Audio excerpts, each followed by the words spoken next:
about when we continue to look at the presidential tweet on the border wall, his claim once again that construction is underway on his wall, and whether there's truth to that. We're keeping him honest. President Trump told a crowd in Ohio today that his border wall has, as he put it, already started. In a tweet he sent out yesterday, he said, quote, "Great briefing this afternoon on the start of our southern border wall," and he posted these photos. Turns out, however, those photos were anything but the start of something new. Here's an excerpt from our report last hour from CNN's Gary Tuckman, who went down there. The pictures were taken here. We're standing in Imperial County, California, in the city of Calexico. On the other side of this fence, the city of Mexicali, Mexico. This is not the start of a southern border wall. The fence here is new, but it's a long-awaited replacement fence. And Gary also reported there's actually been some sort of fencing there since as early as the 1920s. Back now with our panel. Does it seem, Brian, weird that the president is saying this is the start of the long-awaited border wall when in fact it's just replacing fencing that's existed, I think was put up under the Bush administration? You know, I'm not in the White House, so I can tell you what the thought process was, but knowing the president, he probably sees this as the first step, sort of replacing the old wall with some new wall before we move on to the next step of putting the further wall along the border. Like I said, I wasn't part of it, but I can just see him saying this is the first step of many steps that we're going to see. By the way, I've been at the border many times, and when you say there was a wall there, I mean, there was a fence with, huge gaps in it, so, nothing even close to a wall. But that's not true. That's pretty much the exact same wall that was being replaced. They're just replacing it. They're not building. Well, I'm talking about. prototypes. I was in San Diego. This was maybe 8 or 10 years ago. But I mean, not only was there not a wall, there wasn't even a fence, and people were just going right through the holes in the fence and coming over at night. But look, I think this is going to be a very interesting issue to watch. To that point, the president has not started to build a wall in that area where you were in San Diego. Well. Right? Because he wants a wall all the way but it hasn't to the Rio started. Grande. It hasn't actually started, correct? I mean, they're just replacing a wall, which is what they do, replacing old fencing, which is what they've done for... Well, look, he can't build the wall if he doesn't have the money to do it. And, right, but he's claiming he is building the wall. I mean, that's what he's saying. So isn't that weird? Well, the wall is being built, but they don't have enough money to finish it. That's the problem. It's not being built. I mean, where actually is the wall being built in the ground that is actually... a wall... the new wall. They put up like various prototypes to look at them, but they're not actually building a new wall. Like I said, he probably sees the replacement of this old wall. Going crazy? No, listen. He sees this replacement of this old wall with new additional walls. Probably the first steps to the broader wall. But you can see a chicken as a penguin, but it's still a chicken. I mean, this is what Donald Trump does. Like, why Donald Trump? What he says to himself in his head when he lies constantly, and it's. I mean, who knows? What's the lie? The lie is that this is not the beginning of the wall that he has promised. It's just a routine replacement of a fence by another fence. The Democrats won't allow him to that's the same question. If you want to say, they're not building my wall, but it's the Democrats' fault. Some of the money, but very little of it. But that's not what happened here. They're replacing part of a fence. This is, they're not He's not saying I can't get the money for the wall. He's saying, the president said, here's a picture. See this fence moving. We're building the new fence. He's not. He's fixing a broken part of an old fence. I think that clearly this is something that's politically concerning about him, right? Because, this was the signature proposal in his campaign. Immigration is the most important issue, I think, linking him to his base. If that wall doesn't get built, right, I think it potentially deflates a little bit some of his support. You're seeing Ann Coulter going out there saying he needs a primary primary challenge. So I think that's why he's anxious about this, so he lies. Let's talk about the politics. Let's just put the tweet up again, because I really think I'm going crazy. What does it say? This is the start.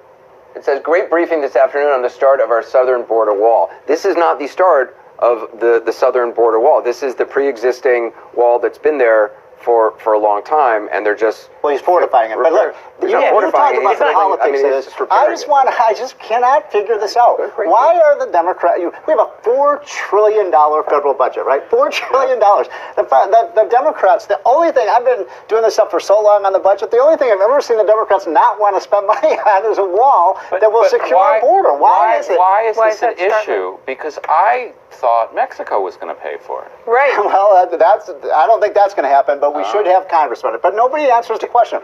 Why won't You know what? Because the idea of securing the border against enemy combatants is a lie. There are no enemy combatants coming across the border from Mexico. There are refugees from Central America who we should treat with basic human kindness. Keep out the drug runners and the illegal immigrants and so on. No. What? Because first of all, it's they come right across the border.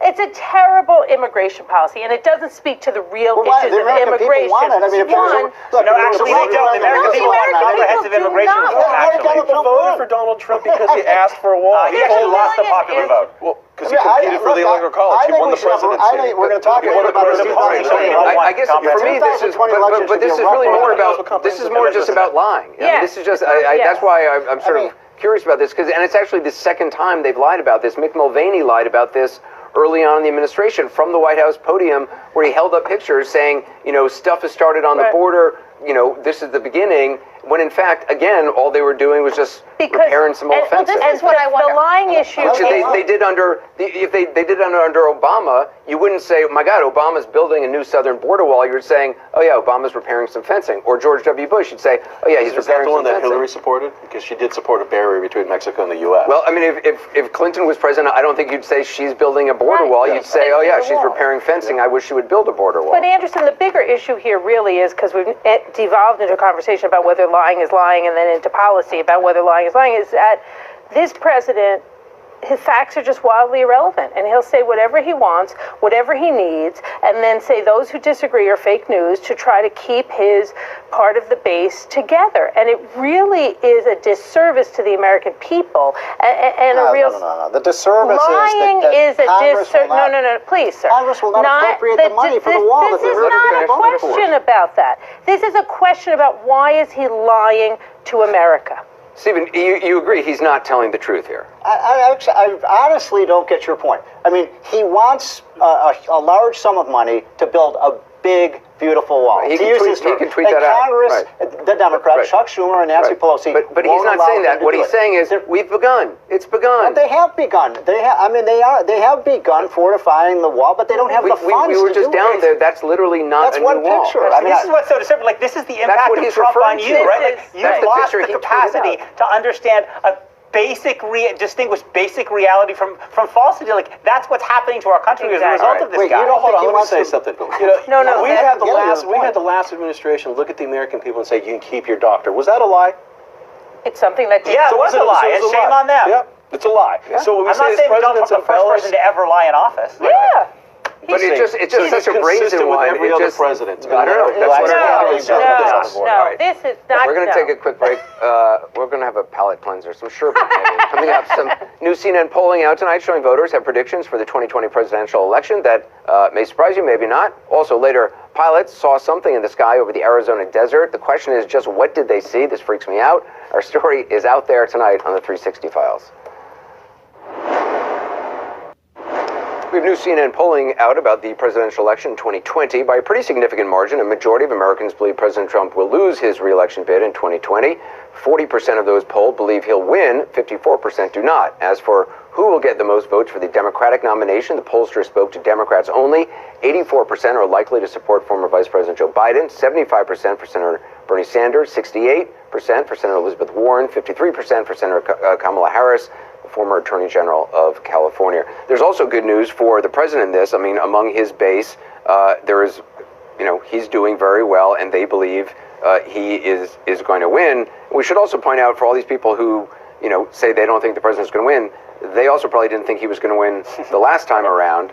And when these polls are done under Obama, during this time in his first term, most people said he wasn't going to get reelected. The same with Clinton. Most people said he wasn't going to get reelected. Clinton's poll, I just want to note, was actually done after the midterm elections. Okay. So I think it's noteworthy that is a comparison to Clinton. This is done before the midterm elections. And by all indications of how the specials have been going, that we Democrats are on a roll, and I think it's going to be... You feel confident as a Democrat? Well, I'm a New York Democrat, so I never feel confident about anything, right? There's just too high anxiety level. But I feel very good about the prospects of both taking back the House and the Senate in the midterms, and very good about the prospects of taking the White House. Yes, I think that this poll shows that politically, Donald Trump is not in a crisis.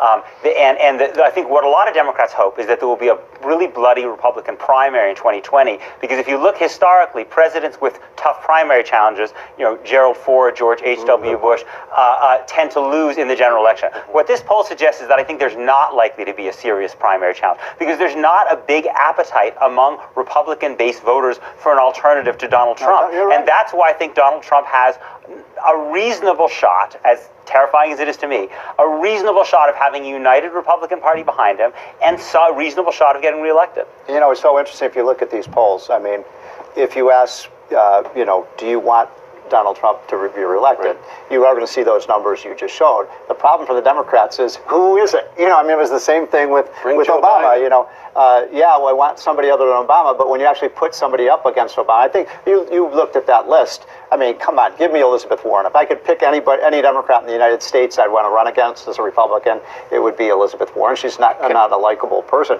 I said this on your show a few weeks ago. I do think the idea of an outsider like an Oprah Winfrey could really give Trump a run for his money. Someone with celebrity status, someone who's very well liked by people, someone who's successful.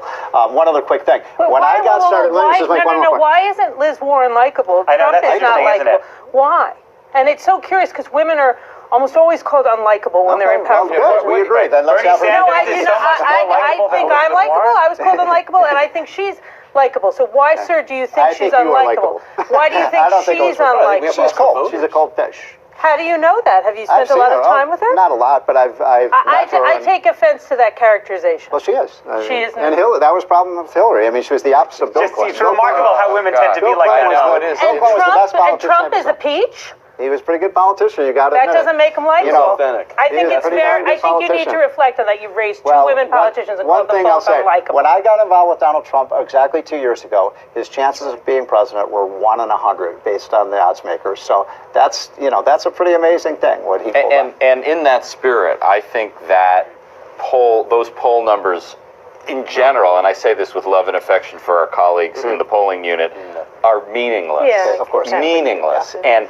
particularly when it comes to Democrats, because we don't even know who's running. Right. And those are just name recognition numbers. A good point. And if you take this moment before the 2008 election, Barack Obama, you wouldn't even have gotten 1% name recognition. So, That's so exactly what? One thing it does tell you is that Democrats have fond feelings about the figures in their party that have high name recognition, right? So someone like a Joe Biden, who's been in a previous administration, if there was such an anti-establishment feeling among the Democratic base that they didn't want anyone who'd been associated with past administrations, or if they turned against Obama, felt like that was the wrong way, you wouldn't see Joe Biden getting those numbers. If this was so much a Bernie Sanders movement, right, the Democrats had repudiated the politicians of the past, you wouldn't see those numbers. Instead, I think you see a Democratic Party that, for all its faults, and I think the Democratic Party is divided and is institutionally quite unstable, you do still have a Democratic base that likes a lot of its politicians, including the ones who've been in there for a really long time. So I do think that is a meaningful number. I like that point. Except all the women are unlikable, according to the Republicans here. Well, sure, but they don't get to choose the Democratic nominee. I think, Biden, I think what you can see, it's very early, but a Biden versus Sanders race, or a Biden versus Warren race, will be really ideologically very interesting, right? And I think that there really is a real ideological divide between those two guys, and a real strategic divide about how they think you win. Now, I think what we're seeing in the polling, again, it's very early, is that Biden's support is high because he's winning, he's doing very well among non-white voters. And I think one of the things we still really don't know about the Bernie Sanders wing, and I would put Elizabeth Warren in the same category, can they break out, as he was not able to do before, and actually really compete among African American and Latino voters? And I think that's one of the big questions going into 2020. One of the things we have learned is that the core of the Democratic Party are African American women, and their votes appear at this point to be very much up for grabs. I want to thank everybody. Coming up, the president again touts his infrastructure goals at an event in Ohio. Meanwhile, in Martin County, Kentucky, they cannot drink the water, and that's not the only place. Dr. Sanjay Gupta investigates what is going on there. Next. Molly Ball is here, Jeffrey Toobin, Stephen Moore, Christine Quinn, Brian Lanza, and Peter Beinart. How big do you think this Rick Gates news is? Look, what I always go back to with this investigation is, number one, we don't know. this is very much blind man and the elephant with everything we learn, right? We get this trickle of hints and tea leaves and suppositions. So there is a lot that is very suggestive about this development, but we don't know what it means, and we won't know. What I think we do know is the way that Mueller is proceeding is very methodical, and it is exactly what Trump feared. Nothing is off limits, right? He's casting a wide net, and he is looking. He's following the investigation where it leads him, and he doesn't consider anything to be out of his purview. So I think what we see is that this is suggestive of an investigation that is wide-ranging and serious. We don't know, Jeff, what Gates has said to Mueller, though, obviously. We don't, and we don't know what Klemennik, the part-time Russian spy, said to Manafort and Gates. But we do know that this Klemennik was an employee of Manafort's organization at some point. So this is not some, a tenuous connection. I mean, this is a direct relationship between Manafort and a Russian spy.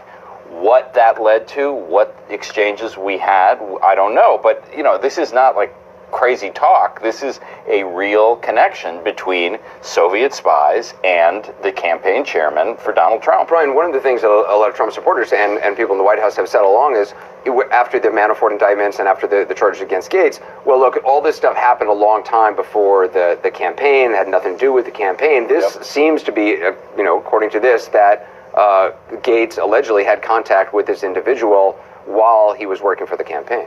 I mean, what it looks like is this is a long-term business partner of Gates and Manafort, and the conversations never stopped. We don't know what the context of those conversations may be. I think Mueller's going to determine what those contexts of those conversations are. But I don't find. I mean, does it make me uncomfortable that Gates and Manafort had this long-lasting relationship with, you said Soviets, which is now the Russia, the Federation of Russia. Did I say Soviets? You said Sorry. Soviets. I was been watching The Americans. The scariest show on TV by far. But I mean, they're going to have to answer it, and Manafort's going to sort of, not Manafort, Mueller's going to dig into what those conversations took place. They could be, we don't know what those conversations are. And I think it's important to let Manafort go through his process, but we've been doing this over a year. We've known that early on that the FBI leaked more than the Titanic. That's why ultimately Comey got fired.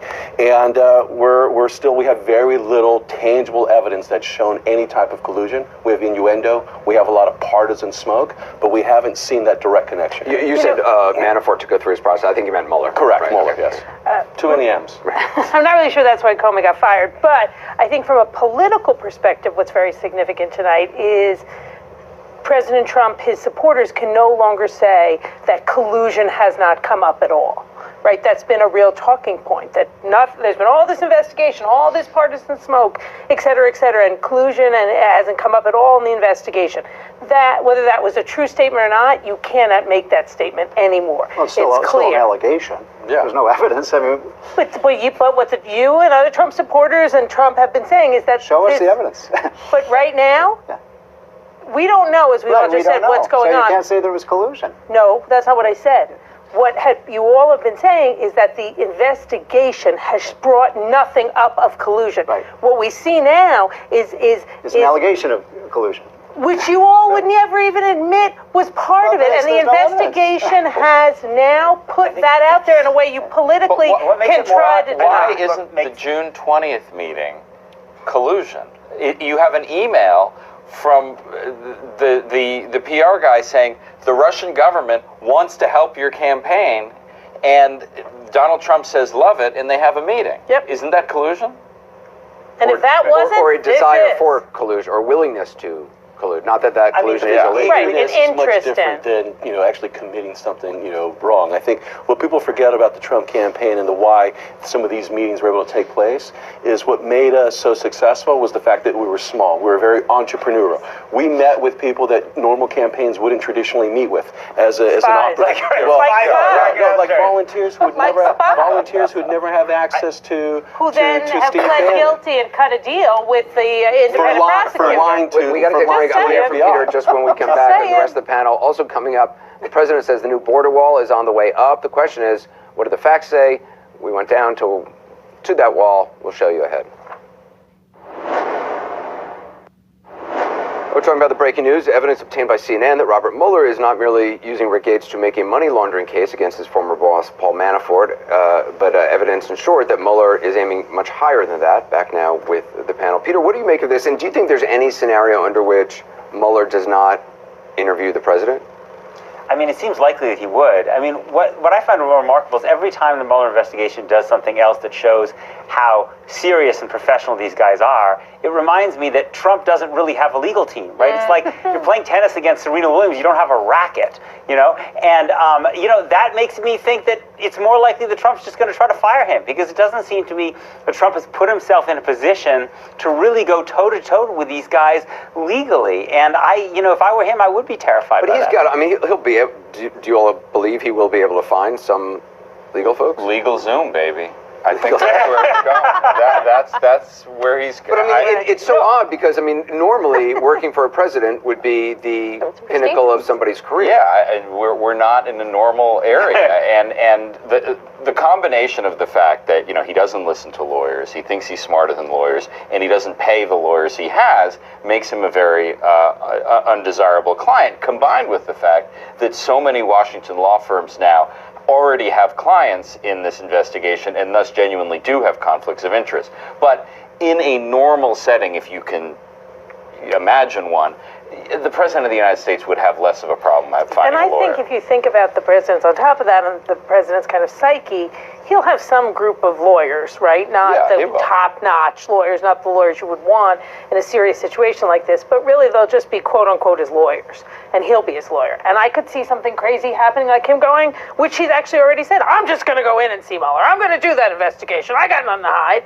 And further craziness could ensue, and really, who knows what could happen. Well, and I think the thing that Trump does know is that this isn't as much about the legality as it is the political case. And that's what he is doing when he defends himself on Twitter. And it drives his lawyers crazy when he talks at a school and says whatever he feels like and says things that aren't true. And that's what makes him so difficult to defend. But he knows that at the end of the day, this isn't a legal matter, because no matter what Mueller comes up with, it is ultimately a political matter. It is ultimately a matter of where is public opinion, who is in Congress, what do they feel empowered to do, and how seriously do they take this? Yeah. And that all depends on what he can convince the American people. That's the whole point of a lot of conservatives. Mostly, though. I mean, if he, you know, sits down with Mueller and says things that are actively untrue, that is grounds for impeachment. And that's why it's a political matter. Right. Well, it is, but I mean, yes, you're right. Impeachment is a political matter, but I mean, you have control about whether you speak to Mueller or not. And it certainly seems to me that he is heading in the direction of not talking to Mueller at all. You know, he's laying the groundwork for that. He's laying the groundwork either to have a legal objection saying, you know, there's no justification, or simply taking the fifth.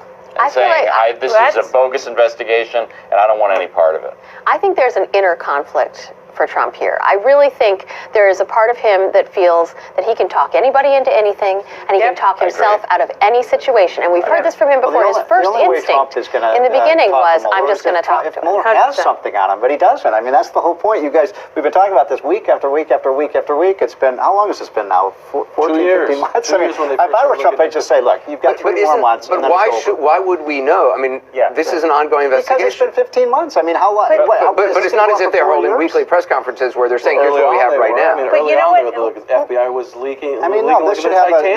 This is Mueller, though. Sure, you're crippling the presidency. We're contorting time here.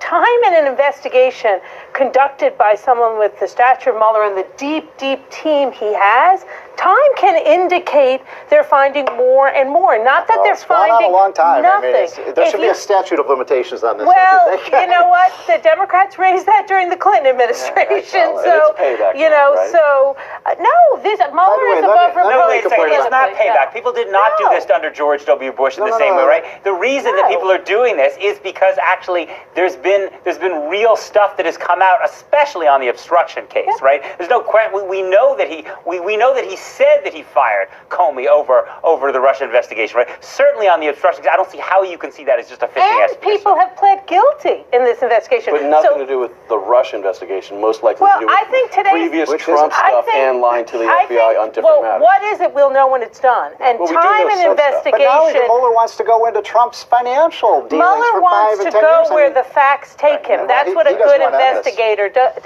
We don't know whether he does or doesn't want to. That's the whole problem, having a special investigator with no guardrails. It's almost like you could go from Whitewater to Monica Lewinsky. Gosh. Well, but you know what? I mean, I think it's interesting you bring up. Having second thoughts about that, huh? Because, no, here's the point. I mean, look, Republicans, I think, wrongly tried to impeach Clinton for the whole Monica Lewinsky thing.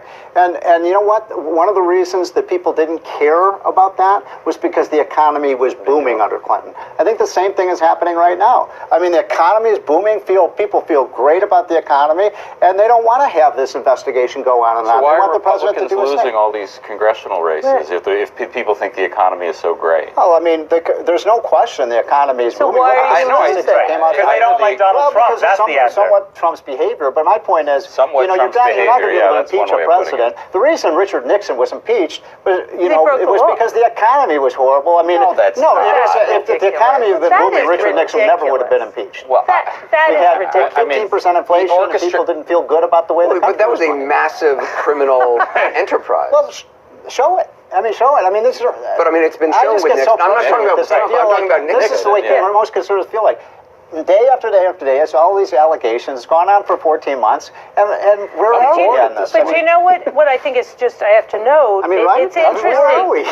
Every story is a yawn story. It's there's nothing new being developed. There's a lot of anonymous sources. Well, I got to ask you. The Washington Post did report last week. You were the one who gave George Papadopoulos the green light. And that stresses to interview on Russian state news Pam agency. Brown broke that story in October of last year. Did you have concerns about Papadopoulos at all? At the time? Yeah. At the time, he was just somebody who wanted to do a TV interview. Approved. Go on your way. That's all it was. That's all it was, and that's what it was with nearly everybody who wanted to do an interview, who called the campaign and said, "Hey, I've got county chairs I've got a local NBC affiliate reporter. I'm not sure if I can say that. I want to do an interview. Can I go on? Yeah, say this." That's what happens. Look, county chairs all across the country are going to go on TV and say things, and you can't control that.